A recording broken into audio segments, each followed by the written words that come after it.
사건이 벌어질 때마다 우리는 신속하게 이 모든 일에 대한 진상이 낱낱이 밝혀지기를 바라지만요.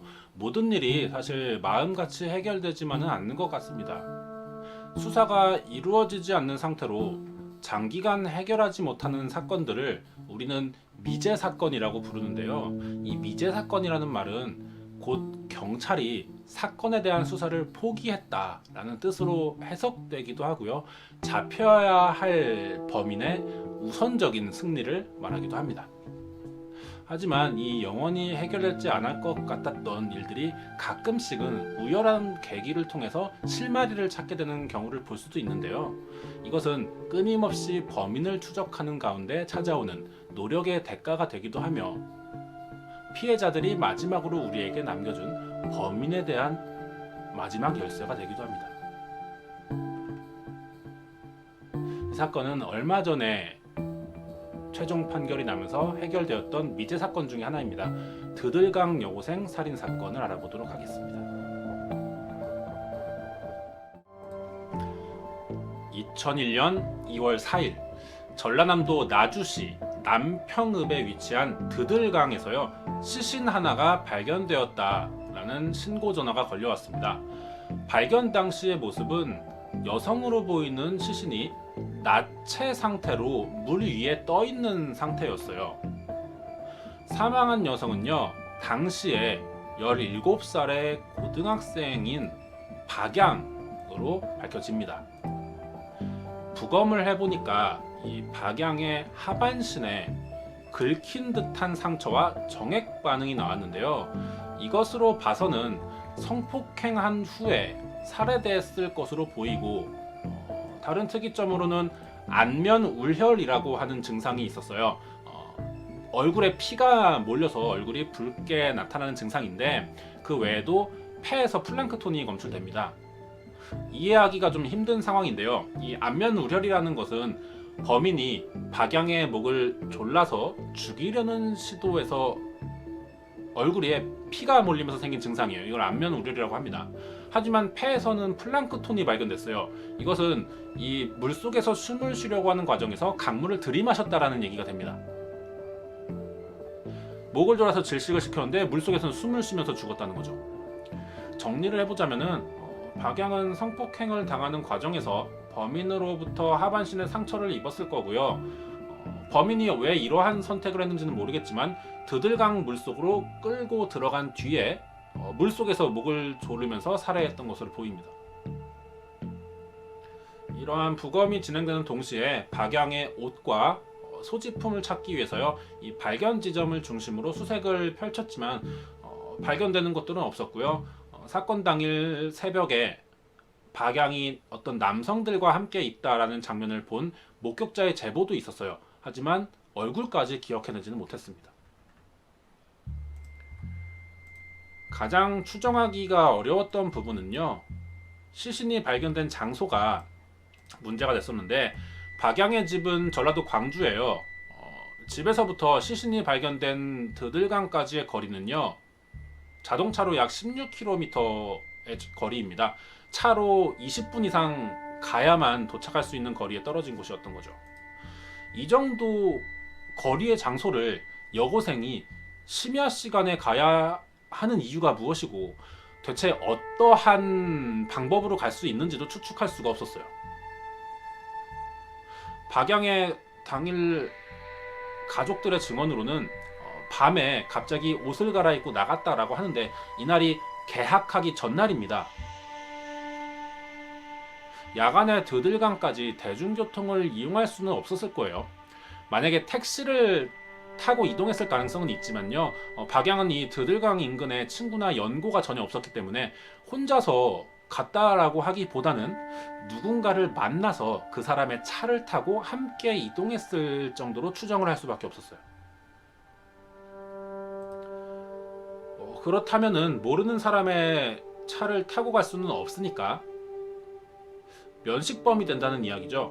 그런 이유로 당시에 교제 중이던 박양의 남자친구가 가장 유력한 용의자로 지목되면서 DNA 검사를 해봅니다. 박양의 몸 안에서 정액 반응이 나왔으니까요. 하지만 일치하지 않았어요. 그리고 남자친구는 운전을 할 줄도 몰랐습니다. 유력해 보이던 남자친구에게서 혐의가 보이지 않자 경찰은 당시 박양과 아는 사이이거나 만난 적이 있을 것으로 추정되는 남성과 동종 전과자 및 우범자들을 상대로 광주에 거주 중이던 남성 약 200여 명의 DNA를 검출해서요 대조를 실시합니다. 하지만 일치하는 자가 아무도 나타나지 않았어요. 그래서 범인을 검거하는 데 실패합니다. 이 피부에도 지문이 남아요. 성폭행을 당했으면 박양의 피부에 범인으로 추정되는 사람의 지문이 남습니다. 그런데 그 당시에는 이 피부에 묻은 지문을 채취할 수 있는 기술이 없었고요. 시신도 나체로 발견된 탓에 별다른 소지품으로 드러나는 증거들을 찾지도 못했어요. 유일하게 경찰이 보유하고 있는 단서는 DNA 하나뿐이었습니다. 하나밖에 없었지만 가장 강력한 증거이기도 했어요. 이 DNA가 일치하는 사람을 찾기만 하면은 범인을 검거할 수 있는 겁니다. 하지만 일치하는 사람이 끝내 나타나지가 않았어요. 범인 검거에 실패하게 되자 박양의 아버지는 자신의 딸을 지켜주지 못했다라는 죄책감에 스스로 목숨을 끊게 됩니다. 이렇게 어느 것 하나 뚜렷하게 밝혀내지 못한 이 드르강 여고생 살인 사건은요, 범인의 윤곽도 잡지 못한 채 한 달 만에 미제 사건으로 남게 됩니다. 드들강 여고생 살인 사건을 다시 한번 재수사할 수 있게 된 것은요, 새로 제정된 법이 시행되면서부터였는데 2010년 7월에 시행된 법이 있어요. 수감 중이던 재소자들의 DNA를 데이터화하는 DNA법이 제정됩니다. 이것을 통해 전국의 재소자들에게서 DNA를 추출하는 작업이 시작됐어요. 그러면서 대조를 해보기 시작했겠죠. 그러면서 2년 만에 2012년에 일치하는 재소자를 찾아낼 수가 있게 됩니다. 박양의 몸에서 나온 정액 DNA의 주인은요, 당시 박양의 집 인근에서 거주하던 38세의 김씨로 밝혀지게 됩니다. 김씨는 2003년에 교도소 재소자 동기의 소개로 만난 전당포 사장의 목을 졸라서 살해한 뒤에 암매장했던 사건으로 검거되면서요, 무기징역에 수감 중이었어요. 이 사건의 피해자는 남성 2명이었거든요. 특징은 모두 목을 졸라서 죽인 뒤에 옷을 벗겼다. 그래서 암매장했다는 점에서 드들강 사건과도 범행 과정의 동일함을 보였습니다. 이 시점에서 이 김씨라는 사람은요, 드들강 여고생 살인 사건의 진범이 거의 확실해 보였어요. 하지만 이 사람이 김씨가 취조 과정에서 결정적인 진술을 하나 하게 됩니다. 자신이 박양과 성관계가 있었던 것은 인정한다. 사실이다. 하지만 이것은 합의하에 있었던 일이고 관계가 있고 나서 즉시 헤어졌다. 자신은 살인을 하지 않았다라는 주장을 하면서 결국 이 혐의가 입증되지 못합니다. 사망한 시신에서 성폭행으로 추정되는 증거들이 나왔고 그것과 일치하는 DNA를 가진 사람이 나타났어도 그게 살인까지 연결되지는 않는다는 거죠. 김 씨의 말에 모순이 없는 거예요. 정액에서 검출된 DNA는 경찰의 유일한 무기이자 가장 강력한 증거였지만요, 이 김 씨의 진술을 깰 만한 증거까지 되지는 않았던 거였습니다. 자신이 자백을 하게 되면 혐의가 입증되는 거지만요, 사건은 모든 가능성을 열어두고 수사를 한 뒤에 범인이 인정할 만한 증거를 들이밀어야지만 해결할 수가 있었기 때문에 결국 이 김 씨의 말은 믿을 수가 없었지만 거짓이라고 증명할 수도 없는 진술이 돼버리면서 증거 불충분으로 기소하게 되는데 실패합니다. 이거를 계기로 2013년도에 전남지방경찰청에서 미제 사건 전담팀을 구성했어요. 다시 한번 이 사건의 재조사를 하면서 사건을 해결하기 위해서 조사가 시작됐지만 범인 검거에 실패하게 됩니다. 다른 사건들에 비해서 이 미제 사건이라는 거는 훨씬 더 장기간의 자료를 분석해야 되는 기간이 필요한데 이런 장기 미제 사건 팀에 인원을 단 2명만 배치합니다. 그래서 별다른 성과를 거두지 못했어요. 인원 자체가 부족하니까. 그래서 이것을 두고 어떤 보여주기식 수사를 했다라는 비난을 받게 되면서요. 이 미제 사건 전담팀이 해체하게 됩니다. 그래서 다시 한번 이 사건이 미제 사건으로 넘어가게 돼요. 그렇게 다시 2년이 지납니다. 2015년 3월이에요. 이 사건은 2016년 2월 3일에 공소시효가 만료될 예정이었습니다. 경찰에게는 1년밖에 시간이 남지 않는 상태였어요. 급해진 경찰은 다시 한번 이 김 씨에 대한 기소 의견으로 재수사를 벌이기 시작합니다. 이번 재조사를 통해서 새로운 정황들이 밝혀졌어요. 이미 같은 방식의 범죄 경력도 있는 김 씨가 추가 수사에서 박양이 이용하던 채팅 사이트와 같은 곳을 이용하고 있다는 사실을 알아냈고요. 사건 당일에도 박양과 김 씨는 동일한 시간대에 접속하고 있다는 것도 확인합니다. 아마도 김 씨는 박양을 채팅을 통해서 유인해냈다라고 보여져요. 하지만 이것도 정황상의 심증이 강화됐을 뿐이지 이게 결정적인 입증할 증거가 되지는 않습니다. 뭐 이것저것 다 따져봤을 때 김 씨라는 사람은 무조건 범인이에요. 하지만 무죄 추정 원칙에 의해서 확실한 증거를 통해 증명해내지 못하고 있을 뿐이었습니다. 그러던 와중에 태완이법이 통과됩니다. 살인죄에 관한 공소시효가 폐지돼 버리면서 드들강 사건이 종료 7개월을 앞두고 무기한 연장돼 버립니다. 태완이법의 통과로 다시 수사에 활기를 보이면서 검찰이요 2016년 2월 25일에 이 사건에 대한 재수사를 발표하면서 김 씨가 있던 교도소의 수감실을 압수수색하기 시작했어요. 자, 김 씨의 소지품에서 7장의 사진이 발견됐는데요.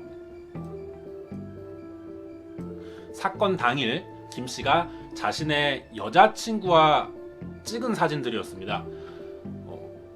이 사진대로라면은 김 씨는 박양이 살해되던 날 여자친구와 있었다는 게 증명이 되는 거죠. 하지만 이 사진은 김 씨의 숨은 의도가 있어 보입니다. 김 씨는 평소에 이 사진들을 유독히 중요하게 보관을 하고 있었다고 하는데요.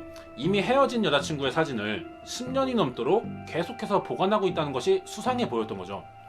이 사진들은 김 씨가 수감 중에 자신의 조카에게서 받은 사진인데 자신의 무고를 밝혀줄 결정적인 증거가 될 것이다 라는 말을 하면서 받은 사진들입니다. 검찰은 이 사진을 두고 의심을 하기 시작했죠. 예전 경찰 조사에서 이 사진을 제출해서 혐의를 벗으려고 했어도 됐어요. 근데 그러지 않았다는 거죠. 이것에 대한 이유는 만약에 이 사건으로 자신이 기소돼서 재판이 열리게 될 경우에 그 재판에서 사용할 생각이었다는 겁니다. 즉, 이 사진들은 자신의 알리바이를 증명하기 위해서 미리 준비된 사진들일 가능성이 매우 커 보이는 거죠. 이쯤 되면은 김 씨의 행동에서도요, 이해 안 되는 부분들이 상당히 많이 보이기 시작합니다. 이 정도까지 내막이 밝혀지게 되면요, 보통의 범죄자라면은 자신의 범행을 인정해야 돼요. 보통 그렇습니다. 하지만 이 김 씨라는 사람은 어떻게 해서든지 자신의 알리바이를 끝까지 증명하려고 했어요. 우리나라는 사실상 사형 폐지국입니다. 말로만 사형이 존재하고는 있지만 형이 집행되고 있지는 않아요. 자신이 무기징역을 받고 있는 상황에서 혐의가 하나 더 추가된다고 해서요, 자신에게 바뀌는 것은 아무것도 없어요. 그런데도 자신이 범인임이 확실한 정황들이 계속 드러나고 있는 가운데 어떻게 해서든지 계속해서 버티고 있는 게 상당히 이상해 보였습니다. 이 김 씨라는 사람은요, 과연 무슨 생각을 하고 있는 것일까요? 김 씨의 의도는요, 바로 자신의 어머니에게 보낸 편지 때문에 드러나게 되었는데요. 여기에 적힌 내용이 아주 결정적인 증거가 될 수가 있었어요. 자신이 교도소 생활을 하면서 각종 자격증 취득과 모범적인 생활을 하면서 잘 지낸다면은 가석방이 될 가능성이 있다라는 내용의 편지였습니다. 이것으로 김 씨가 드들강 사건에 대한 혐의를 벗기 위해서 그동안 해왔던 의미 없어 보이는 행동들의 이유를 이제 알 수가 있게 됐습니다. 김 씨는요, 남들 몰래 모범수로 가석방을 노리고 있었는데 경찰에게 드들강 사건에 대한 혐의가 포착되자 출소 가능성이 없어질 것을 피하기 위해서 자신이 죄가 없다는 것을 계속해서 주장하고 있던 거였어요. 여기까지 오면요, 의심스러운 부분이 하나 더 생깁니다. 사실 경찰이 김 씨의 주변을 조사했다면 사실 금방 밝혀질 만한 내용들이었어요. 그런데 왜 사건 당시에는 이 김 씨라는 사람에 대한 조사가 있지 않았을까요? 사건을 다시 한번 처음부터 보도록 하겠습니다.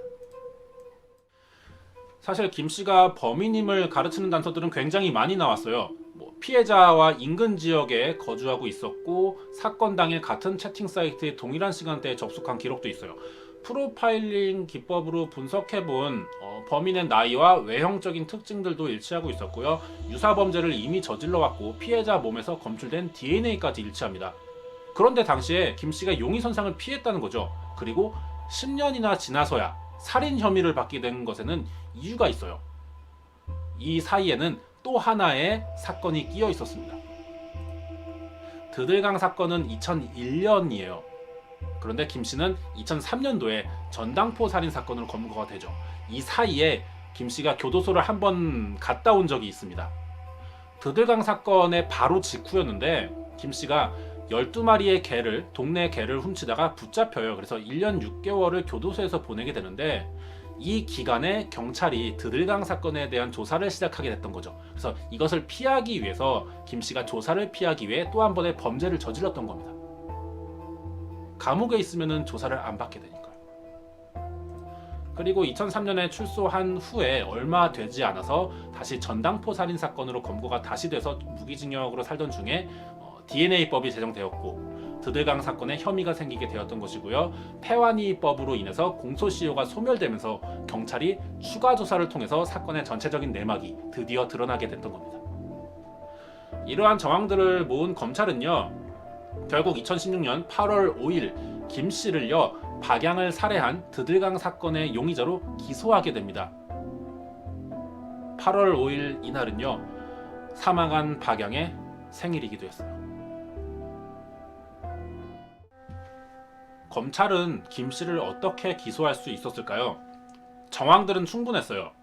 남은 하나는 김 씨가 범인임을 확실히 보여주는 증거 하나만 찾아내면 되는 거였습니다. 경찰은 사건을 처음부터 다시 검토하기 시작하면서 당시에는 발견하지 못했던 부분이 눈에 들어오기 시작했습니다. 박양의 집에서 유품을 조사하던 중에 자신의 생리기간을 표시해 놓은 일기장을 찾았던 거죠. 이 생리기간이 살해당한 날짜와 겹칩니다. 김 씨의 첫 조사 당시의 진술은요, 성관계는 있었지만 합의하에 이루어졌었고 자신이 죽이지 않았다. 자신과 헤어진 뒤에 누군가에게 살해당했을 수도 있다라는 진술이었습니다. 하지만 이 일기장에서 나온 것처럼 박양이 살해당한 날 생리기간이었다면은 성관계가 있었다고는 보기 힘듭니다. 그렇기 때문에 성폭행 당한 후에 살해되었을 수 있다라는 유력한 가설이 생기는 거죠. 김 씨의 진술과 상반되는 가설이 생기는 겁니다. 이제 이 가설의 증명으로 김 씨의 진술을 깨기 위해서는요, 성관계 후에 얼마간의 시간이 흐르고 나서 박양이 사망했는지를 밝혀내야 돼요. 즉 박양은 성폭행 당한 뒤에 바로 사망했는가에 대한 사실 확인을 실험해야 되는 거죠. 만약에 이것이 사실로 밝혀지면은 김 씨는 더 이상 발뺌할 수 없는 범인이 되는 겁니다. 이거를 증명해낼 수 있는 단서를 이미 15년 전에 박양이 남겨줬어요. 부검 당시에 몸 안에 정액이 있었는데 생리혈과 섞이지 않은 상태로 있었습니다. 만약에 김 씨의 진술이 사실이라면 성관계가 있고 나서 박양은 죽기 직전까지 행동을 했을 거예요. 움직임을 보였다는 거죠. 그렇다면 정액과 생리혈은 서로 섞여 있어야 됩니다. 이것을 가려내기 위해 법의학자가 혈액 안에 정액을 넣는 실험을 했는데요. 7시간이 지나도 서로 섞이지가 않는 겁니다. 하지만 혈액을 조금만 흔들어 보니 정액과 혈액이 금방 섞이는 것을 확인하게 됐어요. 따라서 박양은 성폭행 당한 뒤에 즉시 살해되었다라는 게 증명이 되는 거죠.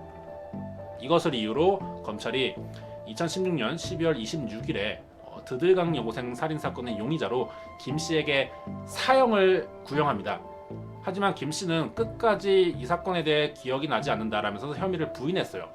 그리고 얼마 전이었던 2017년 1월 11일 재판부는 무기징역을 선고하면서 이 사건이 최종 종료하게 됩니다. 그동안에 이 김 씨라는 사람의 행동으로 봤을 때 항소할 수 있는 가능성도 충분히 있지만요. 동시에 받아들여지지 않을 가능성도 매우 높습니다. 드들강 여고생 살인사건이 이렇게 마무리가 돼요. 조금 아쉬운데 이미 무기징역을 받고 있는 수감자에게 다시 무기징역을 내리는 게 어떤 의미가 있나 싶기도 하고, 어떤 사건의 잔인성이나 자신의 범행을 숨기기 위해서 치밀한 사전 계획을 한 점, 알리바이 조작이나 동종 범행을 이미 저질렀던 점 등을 고려할 때 집행은 하지 않지만 그래도 사형을 내리는 것이 맞지 않나, 합당한 판결이지 않나 하는 생각이 들지만요. 이미 재판은 끝나버렸어요. 그나마 의미를 둘 수 있는 것은 16년 만에 장기미제 사건의 진범을 결국 가려냈다라는 것과 사망한 박양의 원한을 조금은 풀 수 있게 되었다 정도의 결과를 얻을 수 있었던 재판이었다고 생각이 됩니다. 이 사건은 공소시효가 폐지된 이후에 처음으로 해결된 미제 사건입니다. 이걸 태완이가 주고 간 선물이다 라고도 볼 수가 있는데요. 1999년 5월 20일 대구에서 있었던 황산 테러 사건으로 인해서 6살이던 태완이가 사망하게 된 사건의 범인을 결국 잡지 못하면서 공소시효가 끝난 적이 있어요. 그 사건 이후에 발의된 형사소송법 개정안으로 살인죄에 관한 공소시효를 없애는 태완이법이 만들어질 수가 있었습니다. 죽은 자는 말이 없다 라는 이야기가 있는데요. 이번 사건은 죽은 자들의 말로 해결할 수가 있었던 사건인 것 같아요. 공소시효의 폐지를 만들어준 태완이법으로 인해서 경찰이 수사를 연장할 수가 있었고요. 피해자인 박양은 사건을 해결할 수 있는 결정적인 단서를 자신의 몸에 남긴 채 사망했습니다. 아직 국내에는 수십 건의 장기미제 사건이 있습니다. 미해결됐는데 이번 사건을 계기로 미제 사건에 대한 수사가 더 활발해졌으면 하는 바람이고요.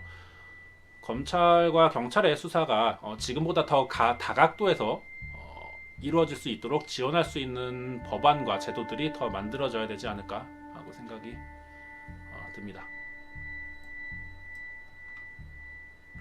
이 사건은 2001년 전라도 나주시 드들강에서 있었던 드들강 여고생 살인 사건이었습니다.